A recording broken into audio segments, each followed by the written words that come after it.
Picking up where we were last class. Any questions from what I've covered so far? 6.2. Nope. No question 6.2? Are you sure? Alright. Well, there's no questions, then I feel perfectly fine giving you a few more problems. So your homework, in addition, for your class, homework for this class period is 6.2 numbers 36, 41, and 43. There are only 3 problems. Do a good job. Alright. So add that onto your list of homework problems. Notice the last one, lots of little problems. This one, 3 big problems. Make sure you do a good job on these. Alright. Are you okay? Homework. Yes. That's easy for Correct. Alright. Number 7. Okay, so page 46. I will reread.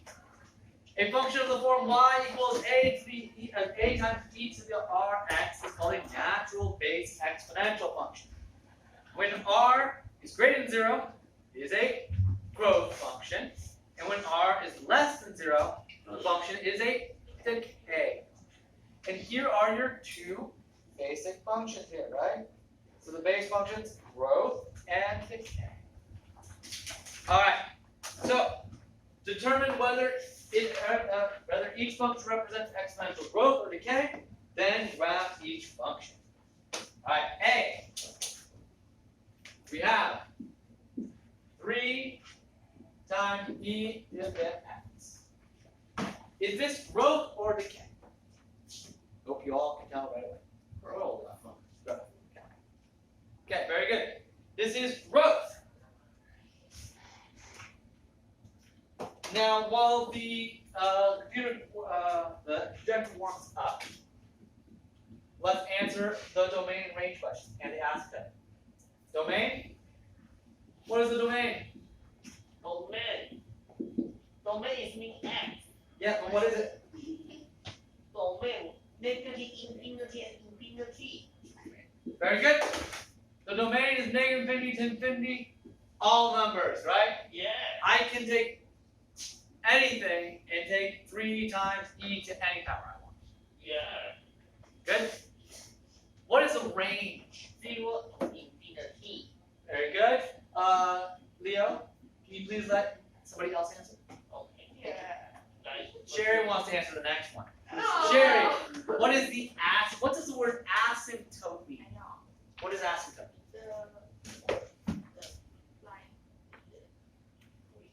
Great, very good. The line that the graph doesn't reach. It gets closer and closer and closer to this asymptote, but it never gets there.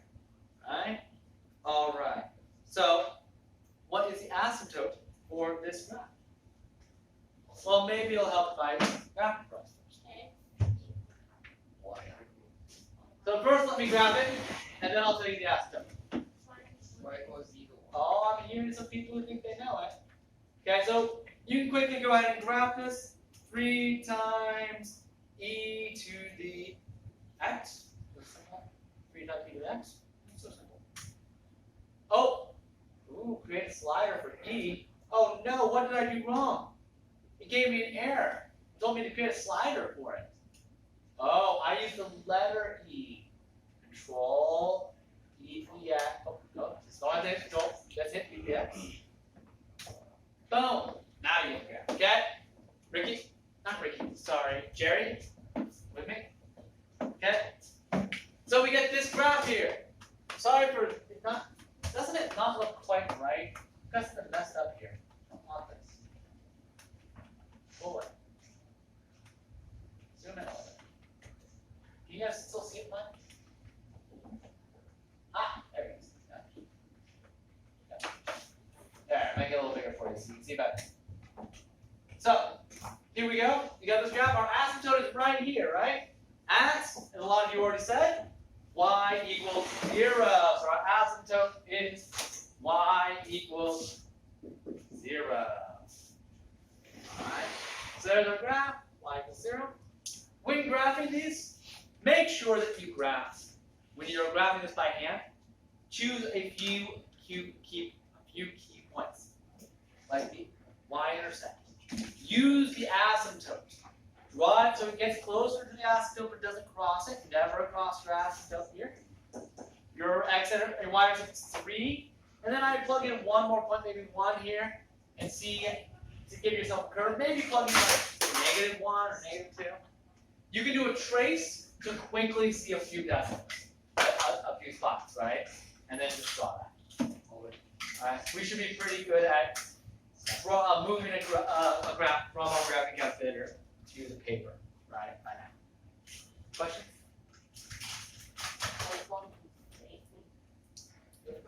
No, I think it's okay. All right. So then, let's move on to B. B is decay. Very good. Y equals 2 times e to the negative 0.5x. We know this is a decay function because our r is less than 0. Decay. What's our domain? Negative infinity to infinity. All real numbers. Jake, what is the range?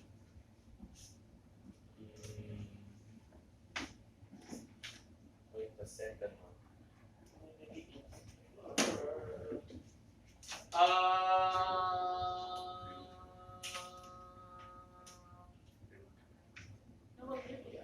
Negative to infinity. -2 to infinity? Will I ever get to -2? 0 small. Will I hit 0? No. 0 to infinity. And our asymptote, Hannah? Wow, these answers were the exact same. Wow. Oh, that's good to know. But if I'm not doing anything fancy, those are really good answers. Yes. So e to the negative 0.5x. Wow, here's another graph. I graphed them on the same grid. Notice growth going up, decay going down. What famous growth function are we currently looking at? Day to day. We're watching what growth curve? A lot of you guys are. There's a specific one that you're all wearing masks because of. The coronavirus. Right? Exponential growth. That's what happens, right? That's why people keep on getting surprised when it doubles in like a couple days. And then it doubles again. Like, whoa, what's happening? Exponential growth. That's exactly what it is. It's why people who actually understand math can predict what's going to happen in a couple days. Whereas everybody else is like, whoa, it went from 100,000 to 200,000 in a couple days? Who would have thought? It just went from 50 to 100,000 in that amount of time. It's like it's doubling every. Oh yes, exactly. Okay, that's exactly what it does. Doubles every 2 weeks, right? So if you want to predict out, I think some of our teachers have a prediction. Mr. Compass is predicting about 8 days, or so about a week from now, we'll be at 1 million. No, worldwide. Not 10. Right? Worldwide. And that's not that unreasonable if you look at the graph curve. I highly recommend you guys go see the data, see the growth curve, and just plot that curve. You can predict what's going to happen in the future. Now, of course, we're hoping that it'll slow down while people separate as we take action. But that's what happens with growth, right? That's how these things work. It's a great learning tool. I'm so happy that it happened. It's perfect for us all, right? It helps make this matter to you. It makes it so nobody can possibly fall asleep during this class. Come on. Huh? Almost no. Don't. Stay awake. It's okay. I try my best. All right. Now let's try a few other ones. 8. Identify the domain, range, and asymptote of these functions. 2 times e. So let's change it a little bit. Domain, range, asymptote. 2 times e to to the x minus 2 minus the y equals. Anybody guess what the domain is? Ryan, what do you think the domain is?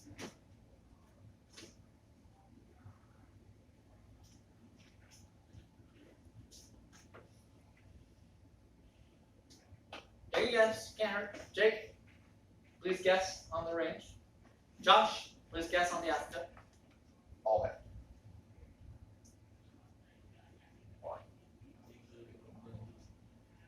Very good. Good guess, always. Negative infinity, infinity, easy, right? Yeah, can I take any number and put that in here still? Yeah, there's no number I can't take e to that number. So, it doesn't matter if I subtract 2. Doesn't matter if I multiply by 2 and then subtract 5. Still, all numbers are fine here. But what about the range, Jake? What about the range? Negative infinity No, not negative infinity to infinity. Something to infinity. 0. 4. Not 0. Last time it was 0. Negative 4. Negative 4. Negative 5. Negative 5. Hey, Very good. Negative 5. Hey. Negative 5. Why? The smallest, this can be a 0, right? Well, it will never be 0, but it'll approach 0. And if I subtract 5, it will approach negative 5. Hey. So this part right here tells me that part right there. What about the asymptote, Josh? 1. Very good, negative 5. Notice that this also moves the asymptote down. Does that make sense? Good with that?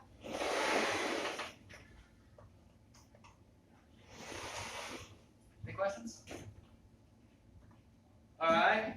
Then, Jerry, what is the domain of the next one?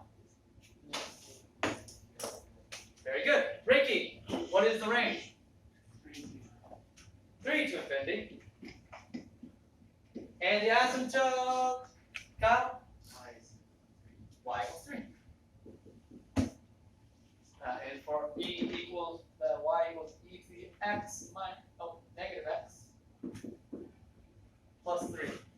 Question. Did what's up here matter? Minus x? If I change this to just x, 2x, 3x, would that have changed the answer? No. It would change the graph from, growth to decay, how fast it grows, right? And shift it maybe a little left, right, but it's not going to change the domain, the range, or the asymptote. Asymptote's determined by this, the plus 3, the vertical translation, right? And the range is by the vertical translation, but the domain, if I move left and right, it's negative infinity, infinity is still the same, right? Infinity plus 2 is infinity. Can't really add 2 in.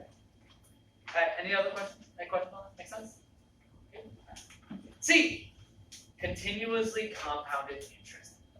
Finally. I introduced interest in 7th grade. Simple interest. I do compounded interest in 8th grade. Now I talk about it again now. Finally, we get to talk about what the world actually uses. This is the actual thing that people are using in the world for compounded interest. So, continuously compounded interest. You have learned that a balance on an account earning compound interest is given by 1 at A equals P times 1 plus R over N to the NT, where P is the principal,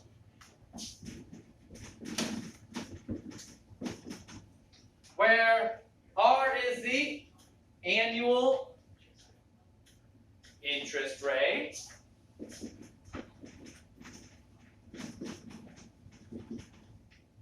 and T is the time period in years, and N is the compounding period. How many times I compound per year, right, Tom? Good. When interest is compounded continuously, that means not every month, not every day, not every hour or every second. every tiny moment. As n approaches infinity, as n gets bigger and bigger and bigger, the amount A after t years is A equals P e to the r. Done. PERT. Easy way to remember it. PERT. Spells A equals PERT. Okay. This is the real function we use for exponential growth. The bank that is keeping track of a loan or the interest that they're giving you for your money in your bank account is calculated with PERT. Jake, come sit in the front. Thank you. Front. I'll bring your stuff. Okay, so number 10. Show, we get to prove PERT.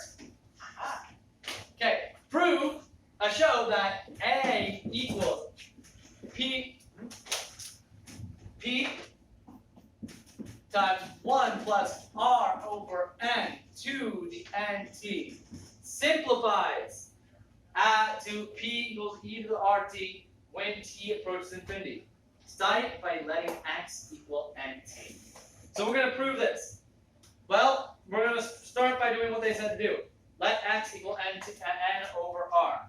So if X equals N over R, right, so we have X equals N over R, this turns into A equals P times 1 plus R over N, X over, 1 over X to the N equals, if X equals NR, so N equals Rx, right? So XRT. Does it make sense why I just did here? I used the hint they gave us. X equals N over R. Alright? Now, as X gets bigger and bigger and bigger, look at this. A equals P times 1 plus 1 over X to the X. And all that raised to the RT. What does this look like?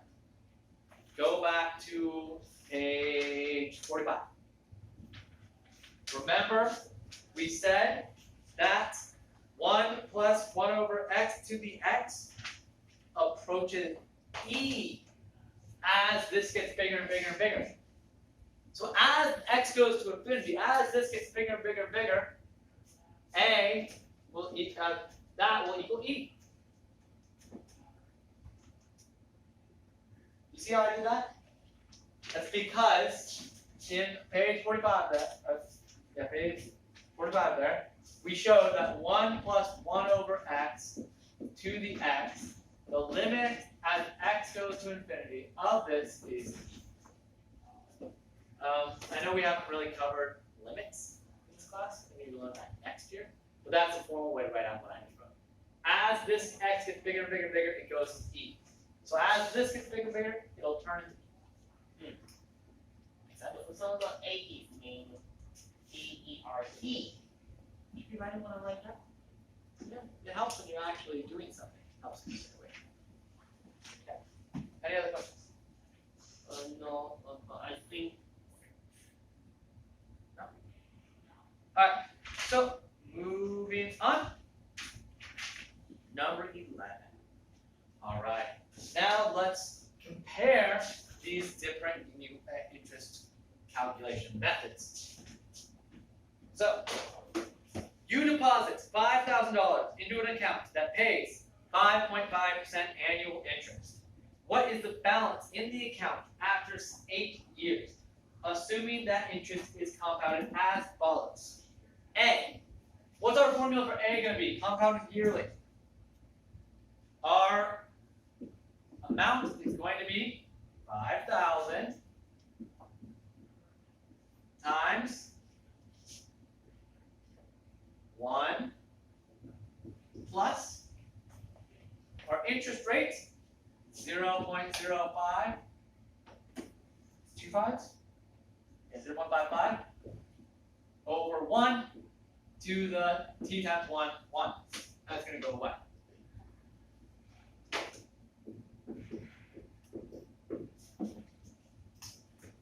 many years did it say? 8. 8 years. There we go. All we do is calculate this. I went around. Alice, tell me A here. Calculate that for me. Hannah, calculate B for me. B is going to be monthly. That only difference is going to be 5,000 times 1 plus 0.055 over 12 to the 12 times 8. And C, Leo, you're going to do continuous. Okay. That's what I like here. So that's going to be A equals our principal 5,000 times E to the 0.055 times 8. Oh, I forgot the R. Wait. Sorry. Equals P-E-R-T. What is condition of the Type in this in your calculator. That is, continuously means constantly, at all times. all kinds? At all times. So, for example, we have yearly, monthly, then daily would be even smaller, hourly would be even smaller, every second, and then continuously. Every moment is continuous. Every little tiny second, less than a second. Make sense? That's continuous. No gaps. Alright, what do you get, Alice? 7673.4. 7673 point what? 43. 7,673.43. Hannah? 5186. 5186. Your number should be bigger than hers.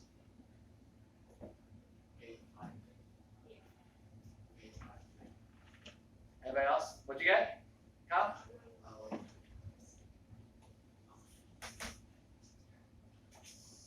Did you multiply to the 72, not to the 8?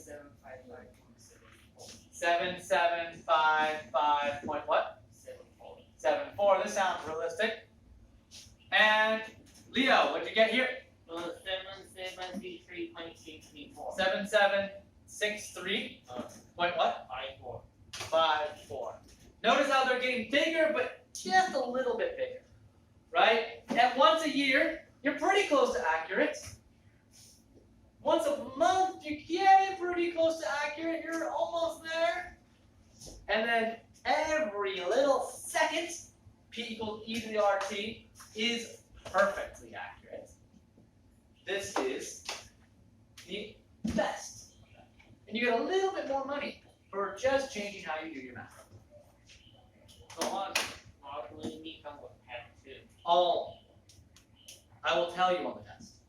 I will tell you if it's compounded monthly, yearly, continuously, etc. I know I said 2 point. Where? Oh, 0 to 6. This one? All of chapter 6. We're finishing chapter 6. But not only 0.2. We're finishing chapter 6. Questions? No. Alright. Then, I have just 2 more. Wow, that's not bad. Number 12, 13, and 14. Alright. Oh, 14 is a good one. Alright. 12. You and your friend have accounts that earn annual interest compounded continuously. The balance A in dollars of your account after T years can be modeled by A equals $4,500 times E to the 0.04 T. The graph shows the balance of your friend's account over time. What interest rate was applied to your account? I hope you all can tell me that. Let's see, so it's 3. What would A be? What is our balance, and what is the interest rate for our account? A equals 4,500 times, what is it? I think I heard it. what is the balance? And what is the interest rate? The R. No, you don't need a calculator. Remember, our formula, A equals PERT. What is our R here?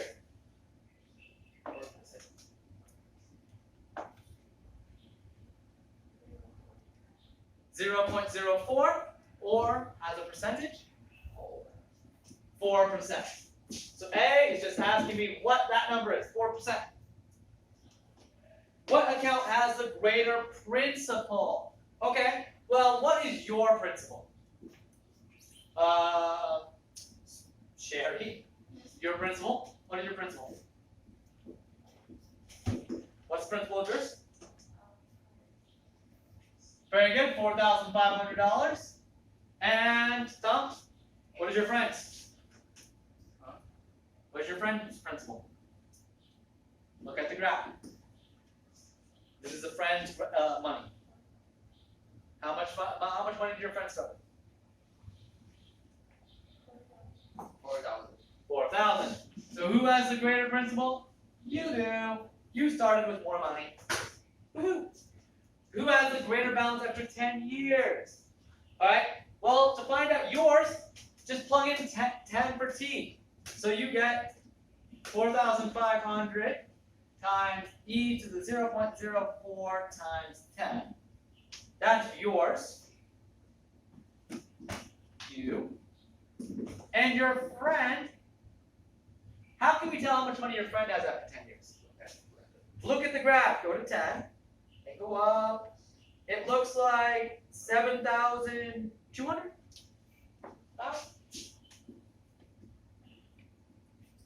Okay. Jake, does that make sense? Can you read a graph? Come on. I want a pencil in your hand. I want you writing these things down. Writing what I'm writing down. Take it with me. Come on. All right. So now, after we plug this into our calculators, what do we get? 4,500 times e to the 0.4. 6,700. Did anybody else get that? 6,700 what? So who's bigger?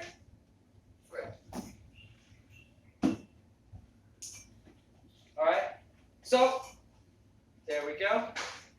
All right. Questions on that? So notice how that means your friend, just by looking at this graph, clearly your friend has higher interest rate than you do.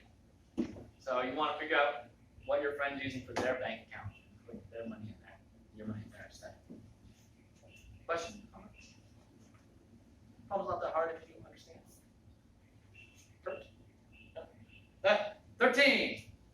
Let's look at 13. I'm going to use a different marker. Let's switch to blue.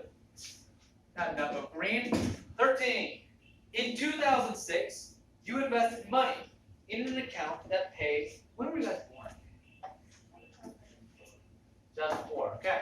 So when you were 2 years old, your parents put money into an account for you. Okay? And this money pays 7% annual interest compounded continuously. The balance in your account in 2015 was $28,164.16. How much money did your parents invest? How much do your parents love you? Okay? So, well, let's say that we want to figure out what P of 0 is. Actually, we'll call it F of F. F of 0. Okay, we want to know F of 0. Okay, we want to figure that out. That's what we're looking. So, F of 6, 12, we're looking at it 9 years later, right? So F of 9 equals 28,164.16. Okay? So I just changed 2006 to 0 and 2015 to 6. Okay? How many years after 2016? 2006. What is the formula for f of x? What is f of x?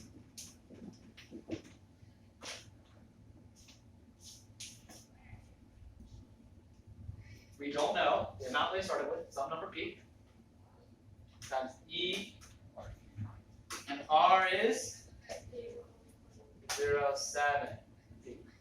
Alright? So this is our formula. We know one of them, but we don't know P. So what I need to do is I need to figure out what P is. So f of 0, if I put in 0 here, I'll get P. Right? So f of 0 is our P, that's our unknown. That's what we don't know. We know one thing. Let's plug it in. So plug in T, and that should be f of x. Right? So 28,164.16 equals P times E 0.07 to the 9. Does that make sense? Now we just have to solve for P. So that is 28,164.16 divided by E to the 0.7 times 9 is 63. 0.63. At this point, just take out your calculator and type in what is that. Oh, that's why. It's still all the way up. That's why. Computer still thinks it's connected to a projector.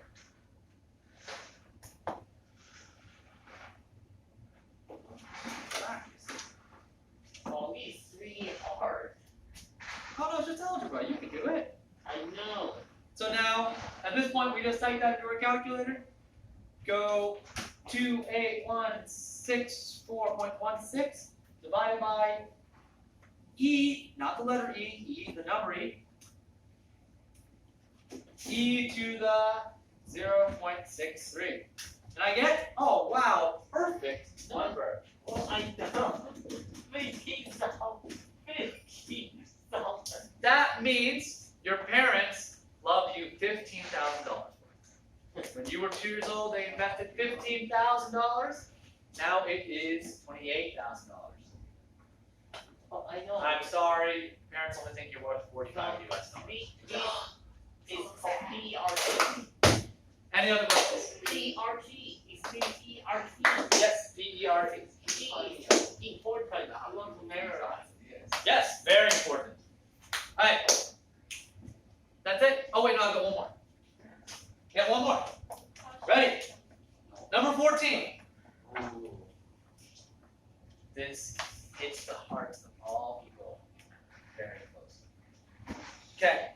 In mathematics, there is an equation that is often said to be mathematically beautiful. It is an equation where pi, the natural base E, and the imaginary letter I are used together. What is this identity called? Why is it viewed as a mathematically beautiful? Alright? So, anybody know this identity? Anybody guess? Has anybody heard of this?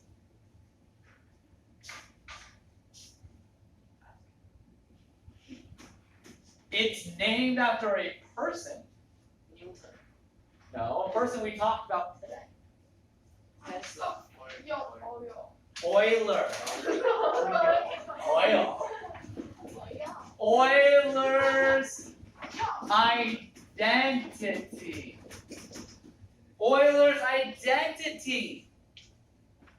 And this says, and this is really cool that this works.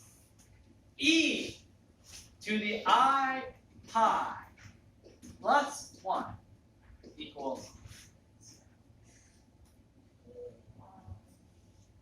And this is really cool because it has, oh, why do we think this is beautiful? Sorry, I'll explain why it's beautiful in a second. But why do you guys think it's beautiful? Why do you think math people look at this and just go, wow, it's so pretty?